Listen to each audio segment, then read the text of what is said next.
Hello, Chris. Hello, everybody. Wow, what an active chat today. What an active chat. Just 1 second, Chris. No problem. You got this, Charlie. Yep. Joe, I'm not sure what that means. I go check my Twitter. Is that what you're saying? I'm not sure what that means. And if anybody has um, Stunt's contact, I haven't seen him. He hasn't popped in yet. So if he's got some tech issues, let me know. Maybe try and help him out. Wow. What crossing? Wow. Right. Have you been watching it, Chris? Most of it, yeah. Yeah, Yeah, just this, insane. I've been following Sheila Gunn Reed and was Chibik, I think was her name, the lawyers that are posting and stuff as well. I've been kind of going back and forth, but I caught the good bits, that's for sure. From my understanding, from what I missed, if there's more, wow, even still. okay. And your audio, you're very low. So if you can maybe go a little bit closer to your mic. That's the only complaint we've gotten, Chris, is your audio gets a little low. I will Oh, say wow. that my Yep. my new microphone did arrive about an hour ago, but I didn't want to use this as a test run and waste any time. I'll speak a little louder this time, but for tomorrow it'll be good to go and moving forward as well. Unless it's a piece of junk, but I don't think it will be. No, we can get what you're saying. We can kind of make it out. So thank you for joining us. So yeah, if you missed it, we started off with David. Oh, his last name's fun. From the Ottawa Police Services. He went in there with a scalpel. He was digging around. He was definitely pulling out a lot of the command issues. It was clear that Peter Slowly is not a very good reviewer of documents, a retainer of information, and those are like two of the most important key things you need to be doing if you're going to be a decision maker. You don't have the luxury to ignore all the information when you're a decision maker, especially a commander. So this is shocking at the level of, I would say, unprofessionalism when it comes to documentation and intel on his part, and that's being, yeah, and that's being kind. Because we even heard at one point it sounds like he wiped his phone before he handed it over, wiping it of all text messages and stuff. That's an allegation that hasn't been proven. And we're not the CBC. So when I say that, the CBC likes to take the lawyer side of the microphone and call that evidence and testimony and then use it in some fashion. We've seen that many times during this inquiry. To everybody out there, that is not testimony. Lawyers are not under any oath, and a question is not a statement.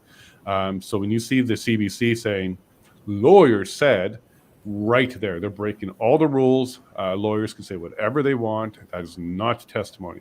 What's incredible is the CBC is not saying what the witness said, because in a lot of times the lawyer said comment that they're using has been refuted by the witness. So they're taking a statement that was even refuted. So incredible to watch this. Was it confirmed? Sorry, was it confirmed that it was, because I was listening to the testimony there, and even when I put a tweet out, I said apparently his phone was wiped, because it's not, you have to have that validation. But was he blaming the tech people? Like what he said when he gave it over, it was fine. When he got it back, it was wiped? Or? No, he's denying it, and he has no follow-up. So he wouldn't know. It wasn't given back to him. So he got no follow-up. But the question alluded to the fact that this was an issue. It was wiped. I've never heard someone bring up a fact like that because they're just reaching or fishing. It's because they have information and they know. So yeah, what I do suspect is, yeah, he just wiped his phone, did like a factory reset, handed over. I don't think it's going to help him any. Text messages would have been saved and backed up, but the act of doing it might come back and haunt him, because that would be destruction of property, because digital is property, and that would have been owned by OPS. Every single text message to that phone is property of OPS. Obstruction, yeah. Right, and obstruction's another charge that it could be, and destruction of evidence could be another one. So there's a few that can happen if you do that. But in either case, right now it's an allegation. He denied it, and I don't think we're going to hear any testimony about it. But we'll see, because this is the last OPS witness. After this, it's convoy and then government. So and then government and privy and stuff like that. Stretching, you're going to reach out to him. That's fine. And if Stunt can't make it, look, he's a busy person. I really respect him. So if you can't make it, don't sweat it. There's plenty of time, and we'll make it happen there. Stunt. So all good. We got Chris and we got me, so we can fill up the air. I don't know what that means. Oh, the nuts on the bookends. Ellen, you're awesome. So, if Chris, you missed this, testimony came out that Chief Slowly said something along the lines of cutting the nuts off of someone or denutting somebody and using them as I caught it. bookends. I did. I Yeah, saw it. wow. He denied it, but Yeah. I could see that kind of comment. It does sound like something he would say. He does seems to be very abrasive. You'd be Um, surprised at how common that phrase is used behind the scenes. Yeah, so if the I heard protesters go back, it should just be roasted nuts on the barbecue, ball pits, those kind of things. yeah, absolutely. Yeah, and then invite the chiefs and invite everybody. Bring your balls. Let's have a good time. Maybe some street ball or something. Was it said enough? Was it said like early enough that we might even see some Halloween costumes presented tonight? I wonder. Hey, I had a question for my Twitter. I kind of took it down right away because I didn't know if it was appropriate or not. But if you wear a Trudeau blackface mask, is that allowed? I don't know. Is that allowed? Like, just go get a mask of his picture? Is that allowed? It's our prime minister. Are we not allowed to wear our prime minister's photos? I don't know what the answer to that is. I don't want to find out. Oh, I've seen Stunt. some parents dressing their kids up as vaccines and stuff, which might draw some interesting attention as well. Well, the scariest thing would be the Emergencies Act. Just walk around as the Emergencies Act. You could pull that out and use it anytime you want. Yeah. And it looks like Stunt is going to make his way, which is great. I don't know much about Stunt Dummy other than he was very active during the protests. He was there. He's a witness to a whole bunch of things. I believe he's got some YouTube and channels. He's quite popular. People love him. We love him. He popped into the chat Friday. Been amazing ever since. And our chat's now full of heroes, people who were involved in the convoy itself. Beautiful. So railroaded. Charlie C seems to be involved in it. Stunt himself. So thank you to everybody who's come across this and starting to spread the word. I definitely want to keep connecting to the participants of the protest on all sides. Look, there was a little bit of in the chat about me having respect for Tom Curry, the lawyer for Slowly. Don't misinterpret my respect for professionals as respect for their clients. It's a very different thing. I respect the legal profession. It's a tough job, and Tom's got a tough job ahead of him for sure. He's got a hole to dig out of. So, Chris, the parts that you did see, are you surprised, or is this kind of what we were thinking because of the disorganization we saw during the event? And we would hear convoy organizers and participants complain about not having contact and coordination. So, are you really surprised, or is this kind of what we were expecting? I think it's what I was expecting, right? It's just what tools of verification are we going to see? Right. I still think that there is a lot of underlying agendas going on behind the scenes. Even one of the things I noted today that was noted today was the officers attributing, like directly taking notes on other officers. I think that that to me is a quite a big red flag. I've done FOIs a lot, and FOIing RCMP officers. That is not. I never saw that. Like that was not something. You would have who's on site, time, date, location, but no attributing of taking notes of how a person's behaving and what's they're being said. So there's a lot of cover your butt there. Yeah. Knowing that things aren't going on, things are happening, and they may have to answer for it down the line. At the same time, it's when you another part was the Mendocino communications with regards to global and waiting for the article to come out. I think that's one of the biggest things. I'm waiting to see if Rupa and True North pick up on, write an article about that, because that really confirmed what we've all suspected. I mean, I always figured that Rosemary Barton and Katie Telford are, texting all day to keep the story straight. But to have something in writing where they're communicating behind the scenes and waiting for an article, and then go back and check the date and try and nail down which article were they waiting for and how is it framed. And you can identify the reporter maybe that was working on it. There's still some gray area there with it, but it's compelling and good for us to be able to confirm that, yes, behind the scenes there is dialogue between the media and the government, neither of which I think they should not be involved in this. I keep looking back at it going, okay, now we got the PMO confirmed being involved, Casino confirmed being involved. what are they even doing in that scenario, right? They should be receiving updates and not making the decisions, in my opinion, right? It's like the law enforcement, you're supposed to have that separation of powers there, right? And I just see the law enforcement working for the government. I see, they're supposed to be protecting the charter, in my opinion, right? Make sure everything is going right. But today, all we have seen is a combative memory loss. He won't even address things. I mean, it's a tactic, right? You want to kill time. You say, I'm not going to discuss that, acknowledge it, whether it's true or not, unless you can pull that email up. And we saw that a few times Yep. with them. Yep. Yeah. But overall, not surprised, man. Not surprised. Good to verify. What will come out of it? Who knows, right? Well, I think the biggest damning piece that came out this morning for me was the January 24th text message, which basically was a message. Again, January 24th is pretty early. The trucks haven't even arrived yet. They were arriving on 27th, 28th. So this is before the trucks even arrived. Oh, they're stunned. And what the text message said was, it was setting up a framework for the PM and Blair to use the previous narrative from the year before about January 6th.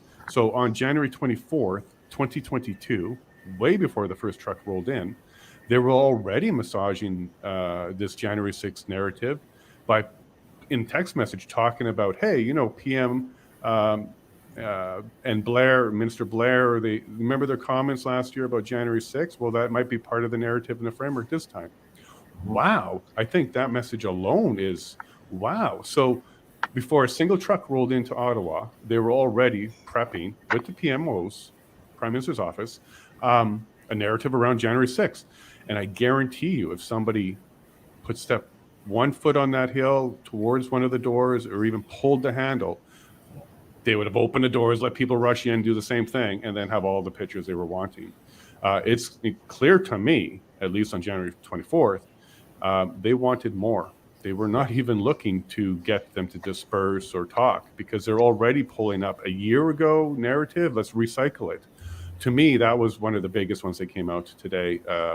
When that, like the nuts stuff was funny, but this was, wow, wait a minute. The 24th, this is an important thing because it's before they rolled in. And here we are. Hey, Stunt, I don't know if you can hear me. Sorry about that. I was just finishing up that thing. And Chris, I'll get to you in a sec. But Stunt, if you can hear me, just give us a hey. I can hear you. Can you hear me? Yeah, there you are, bud. What's going on? Good to be here. Yeah. So how's your paycheck and payroll going? I might have to give him another raise tonight. Yeah. Well, this is a labor of love. It doesn't make much money, but it's very rewarding in other ways. The future depends on us. And yeah, there's a lot of people who don't really know what's going on or what went on. And it's very rewarding to show them the truth because I'll tell you, I'll basically tell you how I got started, all right? I was never a protester. I was never an activist. I was very much, I believe in government. Well, I was around activism and stuff, but like First and Second Amendment in the States. Never thought that we had problem with government or rights or anything here. I was very much pro-police. When the pandemic started, I believed in the government, medical science and all this stuff. And I went and I got 2 vaccines and I was a masker. But I lived in Ottawa. I have been a resident of Ottawa my whole life. I was born in a Louisville heavy wrecker. My dad built most of the tow trucks in Ottawa. Okay, so I've been around tow trucks. I'm a trucker. I'm a heavy truck mechanic. I know all the truckers, tow truck drivers, all that stuff in Ottawa. So I was a YouTuber. I made mechanic streams from Discovery Channel and stuff like that and had nothing to do with the convoy or whatever. I just seen a video of Pat King and he was like, the convoy is on its way to Ottawa. I grew up listening to trucker music and stuff and I'm like, hey, I would like to see a convoy. I don't really care why they're coming. It's a convoy, right? So I went down there with my camera. I did my first live stream ever. I brought my sister's kid and there was no hate. There was no racism. There was no Nazi flags. There was absolutely nothing but air horns. And me and her were the only ones there wearing masks. So basically what happened was I went home that night thinking that that was it for me. And I seen the mainstream news lying about the Nazi flags and all that stuff. And I knew it wasn't true. So it became my mission. I quit my job and I went back to the convoy all day, every day. And I interviewed police. I interviewed people of color. I asked them about racism, Nazi flags. I have so many clips of all the cops saying nothing. World's most peaceful protest. There's no hate. There's nothing here. And yeah, it was honestly unbelievable. The feeling of unity and love and patriotism was so electric in the air that there is nothing that could possibly compare to it unless you went to like Woodstock or something, because this was like truck stock. Okay. And I was totally unaware of WEF and all that stuff, right? Everything we're told to worry about with the government.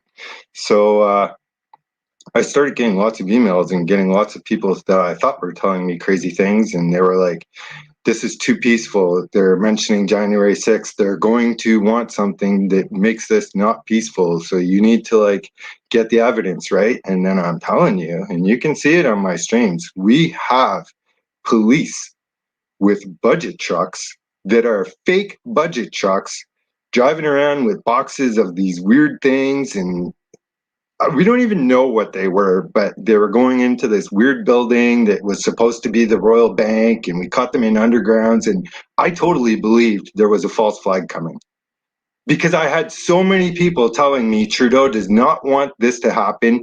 Yous are way too peaceful, and the only way that this is going to end is if they bring the violence. Watch for it. So while the other guys were like in trucks interviewing truckers and stuff, I was touring around trying to get evidence of what cops were doing and not, interviewing cops about Nazi flags and stuff because I felt like it would be important down the road. I had all kinds of people that were on my team, like Railroaded and Charlie C and stuff, that were feeding me tips all day. Like, okay, now they're saying there's truckers breaking into the homeless shelter to get food and showers. Go see. And literally, I'm telling you, I was there every single day. There was not even a cigarette butt on the ground. No exaggeration. The video shows it. There was not even a cigarette butt on the ground. There was no problems like they were talking about. I toured around every day, checking on Terry Fox, the War Monument, the homeless shelters, looking for urine or feces anywhere in any snowbank or anything. Absolutely every single thing that they were saying about us was a lie. And it became a mission to me where I was like, I was there to get the evidence. And believe me, we have the evidence of absolutely everything they have said about us is a lie, including when they're talking about the broken windows. I will find the video for you. The windows that they're talking about being broken were not broken. If you went to the corner of Rideau and Sussex, there's a bank at the corner. They boarded up all the windows with plywood, but they were too stupid to make sure that you couldn't fit a camera through the crack and see that the windows were not actually broken behind the plywood. It was all a lie. McDonald's had signs on the windows saying, watch out for the broken glass. I showed it 50 times. The sign was on windows that weren't broken. Everything. When they talk about Rideau Center, I lived in Ottawa. I was already a streamer. I was already a trucker and all that. I was insanely excited to get down there. I was the first streamer there from Ottawa. And I was in Rideau Center because it was the first live stream I ever did. I had no idea how to do it. I literally started it up inside Rideau Center on day one. And they're talking about the food court being full of freedom fighters and all this. Man, I have the live stream. There was one obvious convoy person in there, and all he did was offer the security guard standing at the door a coffee. That was it. It's all on video. It was not full of people trying to stay warm. It was not full of people harassing businesses and maskers in the food court. It's all a lie. Every single thing they have said about us is a lie, and it is all on video. Dude, I know I have a friend who owns 7 restaurants in the Byward Market. It was not us who shut them down. It was the police who went there and said, if you allow anybody to use your public bathroom, Health Canada will be here to shut you down. So have your choice. Either you shut down on your own or let these people in to use your bathroom and stuff, and we will shut you down. I interviewed, I don't know how many people who were working in the places that were open down there, and every single employee in the Byward Market has told us this is not the convoy shutting these places down. They were shut down from 2 years of mandates long before the convoy came. You know, like, we have it all. I don't know what exactly you want to hear. In my opinion, the best evidence that we have that we've been lied about is the fact that I used to have a condo on Charlotte Street in Ottawa, which is approximately, it's less than a kilometer away from where the red zone was, okay? It's on Wellington Street, which actually turns into Rideau Street. Same street. Charlotte is off that, kilometer away from the red zone at most. That's where the Russian embassy was. And 3 days after the convoy went, I was still in Ottawa, and I had subscribers telling me they blamed us for blocking the roads and stuff. The convoy's been gone for 3 days. Go see if the barricades are removed and if freedom is restored for the snowflakes in Ottawa. Okay, so I went down there to see the barricades. I had to park my vehicle far away from downtown because I've had cops pulling me over at gas pumps, pulling me over for no reason, sitting outside my house, planting stuff in my vehicle. I have kept it far away, even when the convoy was over. So I'm walking down there to record barricades on Wellington Street, and I can see, what in the world? There's all kinds of cops up Charlotte Street, downtown. So I'm like, well, I'm going to go see what's going on. I started walking up the street, live stream running, and I'm telling you, the entire street was painted red. It looked like a war took place there, and the Ukrainian protesters legitimately destroyed this city, and it never made the news. The news was there. I was there, and within 10 minutes, I talked to a guy. All the police were there because he was assaulted by the Ukrainian protesters in front of the Russian embassy. They threw paint all over the embassy. They painted the sidewalk, the streets, the barricades. They had tons of people standing on residential lawns across from the Russian embassy. Garbage everywhere. The first day. Assaults, litter, damage, and the Nazi symbolism, man. There was pictures of Hitler and swastikas everywhere there, as well as birdseed littered all over the ground, and people screaming that if the Russians would eat the birdseed before getting killed, at least their body would be good to fertilize the flower that would grow from it and stuff. Like serious violence, serious assaults, serious actual Nazi symbolism and stuff. And guess what? CTV and CBC didn't report it, but they were doing loops around the neighborhood and honking like crazy in support of this 3 days after we were terrorists for honking downtown. And in my opinion, to prove that MSM is lying about us, the best way to do that is 3 days after all this stuff they said about us, it actually happened there and never made the news. So they clearly have an agenda against us. Your mic's off, bro. Let me ask you a few questions, Stunt. Yeah, I got to shut the mic. There's some background noise here while you're chatting. So one of the things we heard testimony of so far was the fake news misinformation about selfies by the police officers. So we were told that those selfies, that any of the ones that we saw, they were fake, and any police officer who took a selfie was doing so under duress and threat of violence if he didn't do so. I don't think that's true, and you certainly have plenty of video that shows that otherwise. Do you think at any point any single officer felt intimidated by the actual crowd at any point? No, not at all. Absolutely not at all. I seen one that pretended to. It was actually really weird, and it's something that should definitely be seen because, like I said, I have a team of people informing me what's going on. So I was down at the convoy, and all of a sudden I heard I needed to get to Coventry Road because there was something about to happen there. So I had my buddy, he was downtown waiting. He jumped in his vehicle, picked me up, took me to Coventry. I was one of the first people there. They had snipers on the roof, and this is when they were there without warrant, which I knew the whole time. And they're now saying it, I think it was on Friday on your show at the Inquiry, that they did not have a warrant for the fuel truck they stole. Okay, well, I was there. I recorded that, and I was trying to talk to them, and I'm like, what are you doing? Like, you're going down in history for doing this, right? And it was so wrong. But anyhow, I couldn't talk sense into them. So I went to leave, and I crossed the street, and I was heading back downtown, and I had a cop come and grab me and tell me that I can't be coming here. I had already been there. I wasn't coming. I was going. And he was like grabbing me by the backpack and stuff, and he was acting like he felt intimidated. But I was leaving. It was clear fake fear. You know, and like, how intimidated do you feel when you're the one that has snipers on the roof of this place and stuff?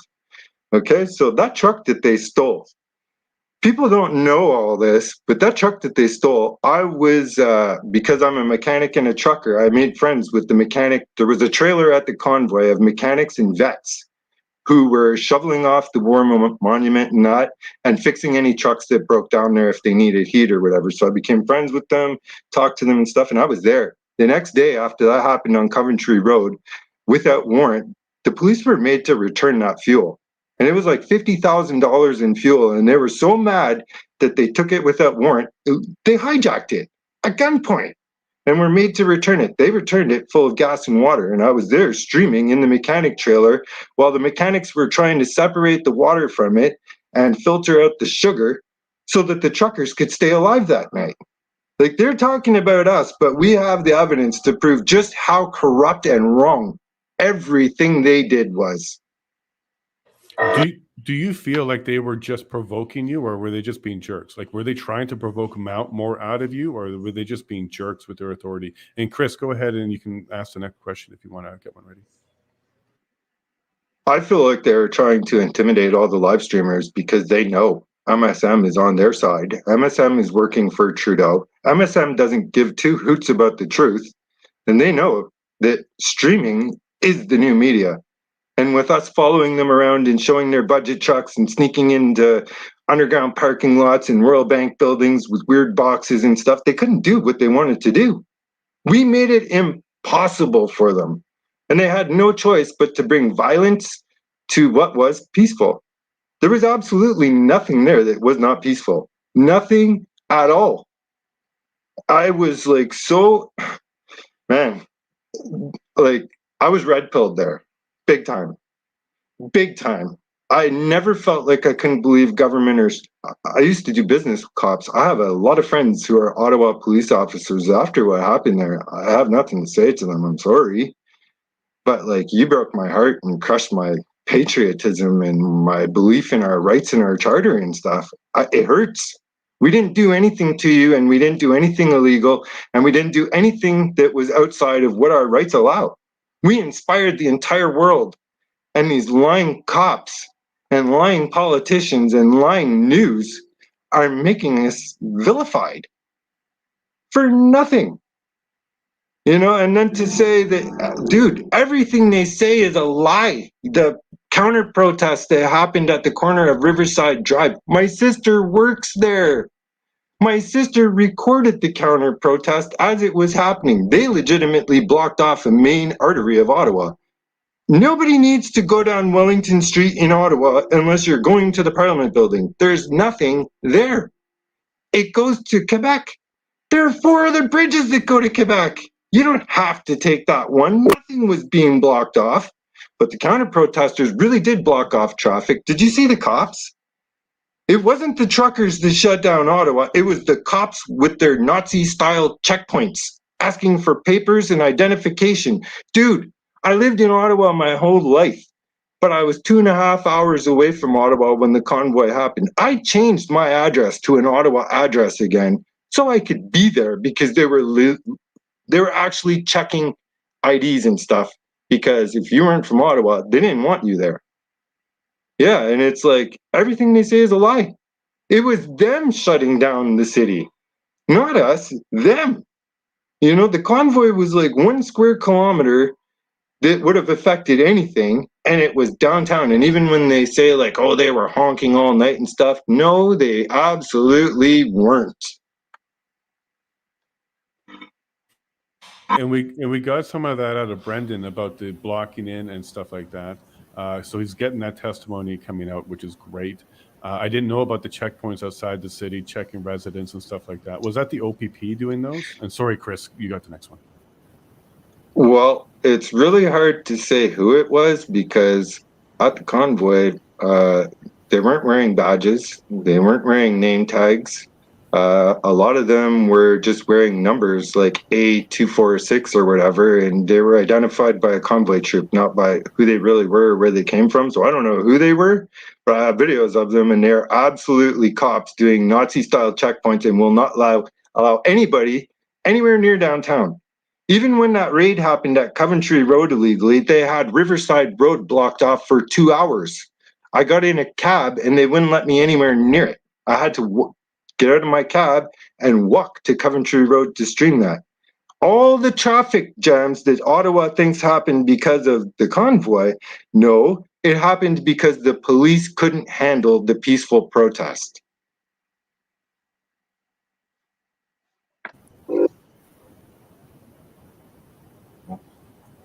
Hey, Stunt, I just wanted to know, did you submit any of your video and your film to any of the organizations so to be presented or available as evidence at the EA? And if you could let us know what your handles are and where we can go and see that footage that you've put together, that'd be great. Well, first I'll tell you that yes, I have been contacted and the convoy lawyers have access to all of my videos, the ones that I expect them to use the most, because there's a lot, right? And I haven't had time to clip everything important because there's just too much. But I was contacted because what happened was I had subscribers pay for me to get a hotel room that overlooked the corner of Rideau and Sussex. And I had live streams running there all day and all night.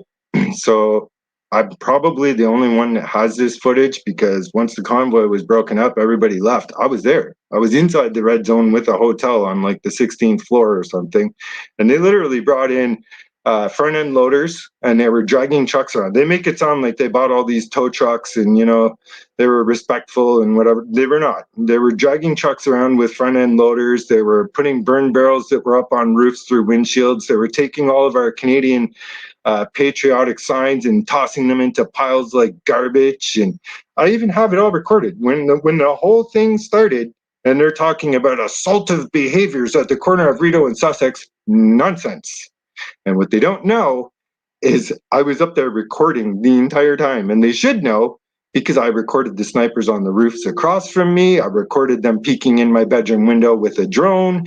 Dude, you would not believe how well those cops were treated with food and rooms and catering. It was unbelievable. And like the hotel I had, there's an underground road behind it. And it's kind of like a tunnel that may be about 500 feet long. When I went to check into my hotel that day, the day that all that stuff was happening, there was like 500 cops with machine guns around my hotel and they didn't want to let me in and stuff. And then I was like, I have a room here. You have to let me in. The hotel came out and got me and brought me in there and stuff. But I started recording right away. There was like no assaultive behaviors or anything going wrong except for them, because you know what they were doing? They were arresting people, taking them to, there was hundreds of cop cars and Greyhound buses, not hundreds of buses, but like tons of cop cars and police vehicles mixed in and parked behind my hotel in the tunnel. They had it blocked off and brought in Greyhound buses full of cops from Vancouver and stuff. But these cops were arresting people who were peaceful, sticking them in the back of cop cars with the windows cracked with no heat, cars not running, and they left them there all day. They were being tortured in the back of cop cars behind my hotel. You know, we have all of this. That's why I've had so much problems with the cops, you know, and it's like, I totally feel like I'm on a list now. I really don't care. I've had them at my house. I have pictures, you know, I have them pulling me over at gas pumps. The last day I was in Ottawa, I got pulled over on Riverside Drive by the RCMP for what? Because my van was bright green. That's why. And I haven't gone through my clips or anything because I'm now making sure that my van is 100% road legal, painted, and more able to be incognito because it stood out like a sore thumb. It was jacked up in bright green. You know, so I was easy to identify, and I've been pulled over many times with no fines, no warning, no reason. You know, they can tell me nothing other than, well, you're suspicious. They pulled me over one day at gas pumps 2 hours away from Ottawa and told me that they had a report that I was driving and shooting a gun out the window. I've never shot a gun in my life. If they truly believed that, they would have searched my vehicle. They could not because I fire up the phone and start recording and stuff. You know, so the phone really protects us and they really hate it. Unfortunately, I have every video backed up on many external hard drives and stuff, and they're never going to get rid of it. They can do what they want to me, but the truth is there. Yeah, I'd like to get a drive off you. I wouldn't mind being a backup for you as well. Sure. To copy of all that. Yeah, I'll send you a drive or pay for the cost, but whatever. If you can back that to me, I'll get it stored for a long time. Because Stunt, what I'm trying to do also is collect all this information from the inquiry videos, because at some point I do intend to win as an MP, and I'll use my MP power to open up all of the doors and all the filing cabinets and get back in there and call for some action. There's two particular videos that I'm really, really pissed about that I want to follow up on. That's the one where they were kicking the trucker in front of the live from the shed. So we saw that video. And the one where they shot the Rebel News female reporter with the canister. There is a gentleman there that was caught on video. He's not Canadian. He doesn't even speak English, whoever that guy was. But I want to find him, because what he did there was unforgivable. And I got to find the police who were beating up one trucker on the video from Live from the Shed. Those are my two missions. I want to go find out who these people were, all the cops that were standing around, and hold them all accountable, because that's what the law says. And I'm not, trying to write new law. I'm just trying to invoke the Emergency Act, and we'll invoke the Criminal Code. And that's what I'm trying to do. Now, I think you did two things that were amazing, and you spoke about, and I want to kind of cover both of them with you. The first one is your experience in tow trucks and tow truck driving and being a tow truck driver. We've heard plenty of testimony now that they all thought their life was in danger and they were going to be wiped off this earth. I would like to know the truth. I think I know the truth about their motives of not participating. They're truckers, man. Exactly. They're on our side. Yeah, they were supportive, not anything else. Yeah. So thanks for clarifying that to everybody listening. We all suspected that. They supported it. We even saw Herb's heavy tow from not Vankleek Hill, but near Vankleek Hill, just on the 417. They came down and they parked. So we had some heavy tow actually participating. Mm-hmm. The second thing is, I think you're 100% correct that streamers was the Achilles heel for them. That was the unknown for them. They didn't plan on that. You, Zot, Viva, the list goes on. Ottawax. There was even that guy from Toronto. He was pretty good. But I think could be, and also that is like 69, Travel 69. Yeah. He was fun. But I would like to get a lot more of your video played and some of the stuff that you captured, because it sounds like you were less in front of the scenes, showing the party, and more of the investigative side of things and following the police. So that's wonderful. Yeah, exactly. They all had like the interviews and getting the stories out and stuff with the truckers, and I was like dealing with the cops. Dealing with the cops and the mainstream news to prove everything they said was a lie. Yeah, and I think this is what led to Bill C-11. I agree. 100%. I think after that, they said, all right, we got to have a stop the streamer button, because that didn't help their narrative at all. And I think that's exactly why it crumbled. Streamers and nonviolent, that wasn't their plan. They thought it was going to go the other way. Because they wanted a Jan 6 narrative, and they wanted to bring down permanent restrictions on us. That's what I believe. So when you say... go ahead. They just never expected it to be that peaceful. That is, who would, man? How do you get that many people together and literally have no problem? None. They even acted, I totally expected them to act like that was going to be a super spreader event and use that as a reason to shut it down. They couldn't. They didn't. The day one, I wore a mask, and then I was like, I was there all day. Nobody tried to take my mask off. I had a 16-year-old niece with me. Nobody did it to her. They didn't even say a thing to me. It was welcome. Thanks for being here. No problems at all. And it's like, okay, I was there for almost 3 weeks or whatever. Dude, everybody was screaming freedom at the top of their lungs with no masks. I walked through thousands and thousands and thousands of clouds of mixed air. I never got sick. I never seen a person cough. I never seen a person there with a mask. And I checked the numbers, and you can check them yourself. COVID went down during the convoy. It went down, So I don't want to turn your channel into that, but I'm just saying that even that I thought would be a reason to shut it down. It was not there. So it's like, I appreciate that. Expected to be that productive and peaceful. It was amazing. Yeah, I appreciate that. I already got a strike for vaccine information, so if I get another one, I'm off for a week. So thank you for being cautious there. And by the way, we never did vaccine and misinformation, but there you go. We got the strike anyways. I just had the title, and that was enough. Oh no. Yeah, what are you going to do? Big tech, right? So I'm starting to feel like in the air that there might be something more coming, that there might be something. I'm not asking for any details nor a confirmation of anything. Well, Can I'll send you can a you smell video. it? Can you smell I it? have seen it. The Trump convoy is getting ready to go today. So, yeah, Happy and it's birthday to probably me. starting up here again soon. Okay, well, yeah, I'm excited about that. Keep me abreast, Yeah. more behind the scenes. Let me know how I can help get the message out. Have you worked with the convoy organizers during that, like Tom Marazzo or Chris or any of them? Yeah, there's a lot of things that I will talk to you in private about. Sure. I don't want to speak for everybody, but yeah, I was at Coventry Road and dealing with some organizers and that. I did some fundraising for them and stuff. And uh, I'm not really sure what I should be saying about other people's business, Sure, that's fair. I'm not a paralegal or a lawyer or anything. I am actually a dummy, Ah, But yeah, I think what you're doing is great. I really believe in you, and I would love to get you in there and get the full truth out of what happened. And I think that we could definitely do that. It's not over yet. My plan, I got a lot of footage to make a documentary about the truth. And now I feel like the best thing to do is because you got all the Inquiry Act clips and all that stuff, and I have all the clips to prove they're all lying.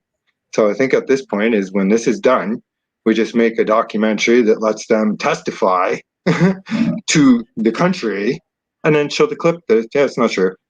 that's what I was thinking. Juxtaposition it. So we'll show them saying, no, it was horrible and it was violent. There was poop everywhere. Because the first day Mm-hmm. we heard that everywhere. We heard she had to walk around it. She had to be delicate. There was piles everywhere. So Yeah, we could show that testimony and then show the white snow. yeah, And there continue was to. literally not a cigarette butt. Not one. And I know that sounds like an exaggeration, but anybody who watched my streams every day knows I could not even find a cigarette butt. Like the streets were shoveled and clean. Man, do you know that I met a guy there and it was on live stream. I had the hotel still there after the convoy was broken up. And do you know that in Ottawa, uh, if you were if you didn't follow the science, if you know what I mean, Mhm. then you were not allowed entry into the homeless shelters. So yeah, they were forcing people who didn't do what they were told to do in their arm to go and sleep outside. They don't get fed, they don't get heat, they got nothing. So when the convoy came, all the homeless people in Ottawa were at the convoy. They were all being fed and being helped and standing around the burn barrels and stuff. And I actually met a guy who, because he couldn't get into the shelter after the convoy left, he ended up with frostbite on his fingers, and he was going the next day to have his fingers removed. Like, there is so much of this story that nobody knows, and it all has to come out because the cops and the government did people so wrong. They did them so wrong. And it's hilarious, man, because I'm listening to your show while working and they're talking about the jerry cans and how gasoline is so dangerous around open fires and stuff. Man, trucks run on diesel. Diesel does not flash. It is completely not an issue at all around open flame. It needs to be under high combustion or it's not going to explode. They're talking Yeah. about all these gas. There was no gas there. Very, very little gas there. It was all red jerry cans because most people don't need diesel, but they need gas for their lawnmower, their chainsaw. If they run out in their car, everybody has a red jerry can. But all this testimony about all the gas dangers and stuff, it was not there. Like they don't even know what they're talking about. Well, Okay. the good news for you there, Stunt, is no testimony have supported that. Only the questions from the lawyers so far. So you would get Paul Champ say, hey, the propane tanks were dangerous. There were stacks of them. It was going to blow up and stuff like that. And he would ask that question, but he's not Mhm. being corroborated. So even the OPP said they weren't concerned. They weren't going to be laying charges for anybody that was doing that. I know that the OPS was asking them to, but the OPP declined because there's nothing illegal about water, and they weren't going to start investigating that. So it's really only the question askers who are kind of putting that narrative out there, which is great for CBC because that's where they do all their clipping. Yeah. But the testimony, we're not getting corroboration from the OPP, the OPS, or even the city that they genuinely had concerns about the fuel or anything like that. I think it was more of a hassle to stop truckers from having heat than anything else. But the narrative for the general public, because you're not going to say, hey, we wanted to freeze people in February. The general public is going to be dangers, safety. That was a concern. And you can hear Paul Champ really repeat that like every single time he takes a breath. So good news is we're not getting that corroborated through testimony. It is being asked, but we're not getting corroborated. So that's kind of good news. But as you've pointed out, and we've all seen many times, it doesn't really matter sometimes what the testimony and truth is. It's what the mainstream will put out and the government will support. So I agree with you. I think independent journalists, independent streamers, everything that we're trying to do here is the only crack in the dam that we can try to expand. And hopefully that dam will break. I would love to work with you, Stunt, and some other people to try and put together something like a documentary. Sure. Yeah, we can try and find some ways to work on that. So let's keep that ball going. And we'll have plenty of clips from this inquiry. We'll start Brendan Miller. Like he's going to love this. Yeah. Yeah. Well, so you count me in on that one there, Stunt. They make it sound like Ottawa was so put out. And then Ottawa was like, they're so hateful of us and all that. And, I'm in Ottawa, man. I don't hear this. And it's not just because I hang around with truckers. I have lived in Ottawa my whole life. Everybody I went to school with, everybody I grew up with, they're not all truckers.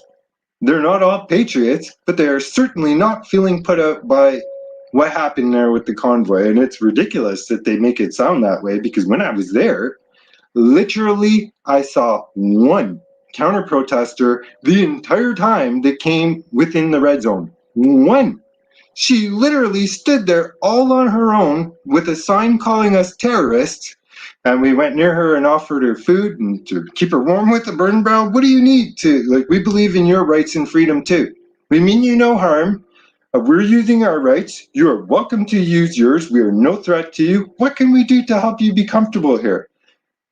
Honestly, it was a little bit funny that there was only one, because they just make it sound like Ottawa hates us. But there was one. Okay, you hear about the mainstream news saying they could not go there with their cameras because they were being chased away and they were being threatened and all that. It's not true. They were never there. Never. I was there the whole time. I seen one mainstream news camera within the convoy at all, and that was APTN News, which is Aboriginal news. Nobody threatened them. They just weren't there. They could not go there and record and put it on the news, because all it would show is peace, love, unity, togetherness, patriotism, and fun and joy. Like, what are you going to show? Kids enjoying themselves on bouncy castles, kids playing hockey in the middle of the street? There was nothing they could have showed and painted us like the terrorists they were trying to. Then, yes, they had counter protesters on Riverside Drive and at City Hall. This was organized by CUPE. I don't know. Do you know what CUPE is? Yeah, CUPE the union. is a union for the teachers and that. They organized their union to come there because they hate Pierre Poilievre. They hate freedom and rights and the truckers. Dude, it's on their website. This was not an organic protest full of Ottawa's people that were mad. This was a union using their power to get their protesters out there, because that's what unions do. And it's still on their website.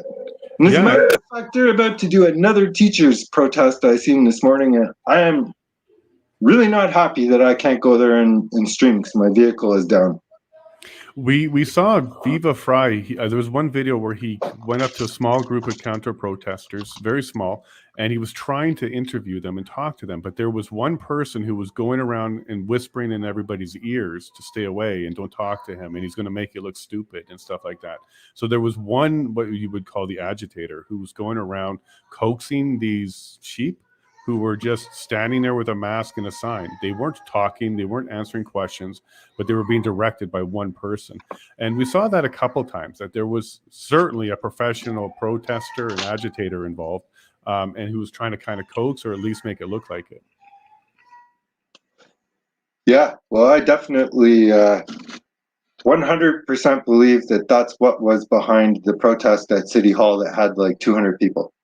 Because when there was an actual protest that had nothing to do with them, one person showed up. One. And, you know, I kind of feel like part of the reason that they had to shut us down also was, I don't know if you're aware, but there was Ottawa Race Weekend that happened in the spring, and they brought millions of people from all over the place. Like from countries everywhere came there to race and that. And this had been shut down. Ottawa Race Weekend had been shut down for like 2 years during the pandemic, and people had trained and exercised and went on diets and booked flights that they couldn't use because the pandemic prevented the event and stuff. And I truly believe, because it happened in the red zone, and it was not that much longer after the convoy was shut down, I think that the government, part of the reason, was they didn't want to have to say that all these people had to cancel their flights and their hotels and stuff again. So they made it look like we were occupying the city, got us out, and then the city was legitimately occupied with millions of people. All the roads shut down for this marathon, way more shutdowns than anything that happened during the convoy. And it was all right. It doesn't matter if they shut down the roads and stuff. It doesn't even matter if they're not coming from Canada here. But I feel like, yeah, they made us look, our crowd look so bad so that they could shut us down and bring in a crowd of millions that weren't even, Canadian for the most part. There's a lot of reasons, but I feel like that one is one of them. And I got that feeling because I was down there streaming it, and I'm like, yeah, they didn't want to shut this down again. And sorry, Chris, we didn't get a chance to talk much, but that's okay. We'll catch up. Yeah, you're here quite often. Stunt. Okay, so now once we get through this inquiry, we might do something else. We might go and do something in Ottawa again, peaceful, all that kind of stuff. Exactly what we did before. Mm-hmm. How are we going to hold Trudeau responsible? What would make your side happy if in the future some sort of inquiry, like he's never going to go to jail, we know that. He's never going to be personally held liable, we know that.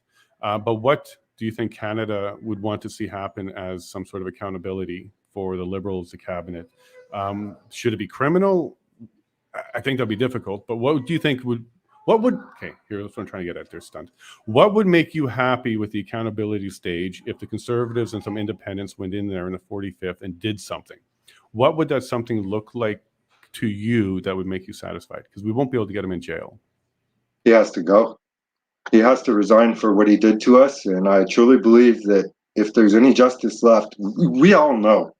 The evidence is already out at this inquiry that it was an illegal use of the Emergency Act. We know it. They all know it. So if he still has office after this, then I truly believe that there's going to be #hold the line until he resigns. There's things coming, for sure. Nothing is solidified yet that I know of, but this is going to be an interesting winter, especially if he gets off with nothing, because I don't think he's going to. Well, the next question is, we'll end up with Freeland if he resigns. Is that better, worse? Like, what would happen with Freeland? Because she's his boss on the global level. Yeah, I don't know too much about her, other than I do not believe that she should be running this country. I definitely don't think that she would be any better. Well, maybe slightly better, but only because he's like a supreme dictator, but not much better. Yeah, I really think like he should resign and hold an election. And I'm not a political guy. I'm a mechanic, so I could be saying something wrong, but I really believe he needs to go or hold an election. And if he doesn't do one or the other, the people are going to speak again. Yeah, and because of that corrupt deal with the NDP, the elections aren't coming anytime soon. But we actually have some strategies. There's some ways we can maybe force the NDP to do a leader election or something and screw them up. But anyways, yeah, and Chris is nodding his head because it would be great if PPC and CPC members just flooded the NDP party and then forced a leadership debate and supported a far more extreme version of Singh, which Canada wouldn't support. Anyways, there might be some tactics around that. But I do think that this inquiry might possibly, because Stunt, I'm starting to think they're done with him. They're done with their golden boy. That didn't work out the way they wanted it to, and I don't think they're pleased with their golden boy. So they might be looking to replace him. So we might see the Liberal Party have him leave, so Freeland takes over, because if they do an election, they lose, and I think Singh is going to hold on to that deal for as long as he can. Yeah, me too. Yeah, so I don't think he's going to move. He's the most corrupt. So we know that Singh, Trudeau, and Freeland went to the Young Global Leaders program together. They're all buds. So this is kind of how they got this thing going. So what I heard you say was maybe we need to push harder to ask him to leave or force him to leave. I think that would be tough. Okay, because I don't know if I want Freeland, to be honest with you. I almost think that the let's just call him the teacher turned politician is kind of standing in their way and making things a little bit worse for them. So he might be using his unprofessionalism to actually help us a bit. Because I don't know what Freeland would do without bobbing of her head all that time. Like, what's she going to do? Is she going to come after everybody? She's already got some more financial tools in place. So I'm scared about that. I would like to see Trudeau be accountable, but I'm even more scared of Freeland than him. Chris, do you have a take on that one? Because I saw you nodding your head a bit on the Freeland concern as well. I've kind of always held the opinion that she's been running the show from the beginning anyways, just with her connections over the time. Justin Trudeau looks to me more like a figurehead. He talks the nice game. He walks the walk. Don't ask him too many questions unless you want to get a bunch of us in response. But being finance minister and deputy prime minister, I think that it would be foolish to think she's not already. You can't compare the two. They've been at the hip since the very beginning, but I still think that if there's a pit bull in the group, when we see the freezing of the bank accounts and stuff like that, her laughing and smiling about it, I would say from the very beginning, neither one. Like, Trudeau needs to go, but I think that I'm on the same page with you that right now it might even be better to have Freeland out front because she's not very good at hiding her affect. So I would say put her out front. If we had to pick, get Trudeau gone and let her take the stage, and she'll sink herself very quickly because she can't relate. Talks to everybody like her children. So I would much rather have that out there. Could put a bit more pressure on Singh to call an election when people start losing faith. Just to really highlight how unqualified these people are and how agenda driven they are. I think she'd do a much better job at sinking the ship than he would. So I'm terrified of both of them. I just think they're useless. That's a good point, because if she ended up taking over, that's not who we elect or the people elected, and she's not liked. She's not liked much at all. So maybe that's a good point, Chris. If she did take over, and she might be hated more. So that actually good point. That might be something. Stunt, what do you think of that? We know she's not welcome in Alberta, especially in elevators in Alberta. So she shouldn't come back here. But if she did take over, do you think Canada would actually dislike her more than they did with Trudeau? Yeah, probably, because I don't know anybody that likes her. Everybody that I talk to, it's actually scary because I'm not into politics enough to even know that there was a possibility of her taking over until right now. That is scary. That's not good news. Basically, what I want is to get rid of Trudeau and have bare minimum somebody that is going to respect our right to peaceful assembly and peaceful protest and stuff, because without that, we have nothing. So my mission right now is get Trudeau going, have somebody that bare minimum respects our rights, and get MSM gone. They got to go, especially because they will not show up at this inquiry. They're really lucky right now that I cannot make it to Ottawa, because believe me, I would be outside CBC honking and doing whatever it took until they walked down to that library and answered for their lies. Because without them lying, Trudeau could have never done what he did. mainstream media is equally as guilty, and I've confronted them on it. I'll send you the video. It's pretty funny. They wouldn't even say a word. Yeah, I'll send you some clips on Twitter tonight so you can check them out. That might be another thing we can look at doing is an expose on CBC itself. Mm-hmm. A global Well, I got expose some on things them. in store for them. Because that might be one thing that shakes them up. You know how CNN is starting to clean house with the new owner. They're starting to clean house. Being exposed might be a way to do it. I'm hearing some inquiry stuff, so I'm just going to put the window up here. We may cut over to right away. Can But Stunt give us his tags as far as how we get in touch with him? Sorry to interrupt. Just want to make sure I know how to find him after this. I'm at Stunt Dummy Lives on Twitter, Instagram, Facebook. My URL is Stunt Dummy Lives. And yeah, on YouTube, I'm just Stunt Dummy. Actually, I think my URL on there is Stunt Dummy Lives too. But then I have a Stunt Dummy Clips channel. Well, I'll tweet out a big thank you to you, and I'll include your stuff there so everybody can follow that as well and connect with you. Stunt, thank you so much for making the time, reaching out, telling your story, and being just a cool-ass dude. So thanks a bunch for being in Ottawa, filming all that. I think you're going to help tell the true story. And I think something pushed you. Something at that time pushed you. You did the vax, you did the mask, you were with the government, you were understanding, you were following along, but something pushed you. So thank God that happened. Yeah, and, bro, they lied about the Nazi flags. I went home that night. I did 100,000 views on the first day of the convoy. 100,000 views. I went home and mainstream news was talking about Nazi flags. And right then and there, I'm like, okay, they're liars. If they'll lie about something that 100,000 people just not watched with their own eyes because it didn't exist, how much of the science are they lying about? You know what I mean? Genius. Yeah, and you're I 100% started right. going down the rabbit hole. I'm like, they're liars. So how do you feel about that now? Or you feel like you got coerced into your Big job? time. Yeah, Big time. Sorry, brother. No problems, though? Nothing's hit you or anything? You're okay? No, I feel okay and stuff. The only weird thing that's happened to me is I had an irregular heartbeat that is now gone. I have a normal heartbeat now. Oh, thank you. I don't know if it's related or not, but yeah, that's it. That's the only change that I noticed. Well, let's get their heartbeat up. Let's go expose them. Let's get in there. Let's show what you got. I'm very pleased. Thank God you came around our channel, shared your story. We're going to do something here, Stunt, no doubt. I know Chris is nodding his head too. He's going to want to get involved as well. Let's try and get your story out. Any closing comments, Chris, before we give it to Stunt to close up? Look, just want to thank you both, and thanks, Stunt, for his work. Stay strong, and I look forward. I'm following him now on Twitter, and I'll do some digging into his material, and just keep soldiering on, guys. We'll make it through.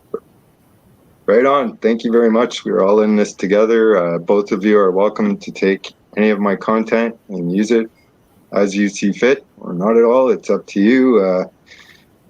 Yeah, I appreciate what you're doing a lot.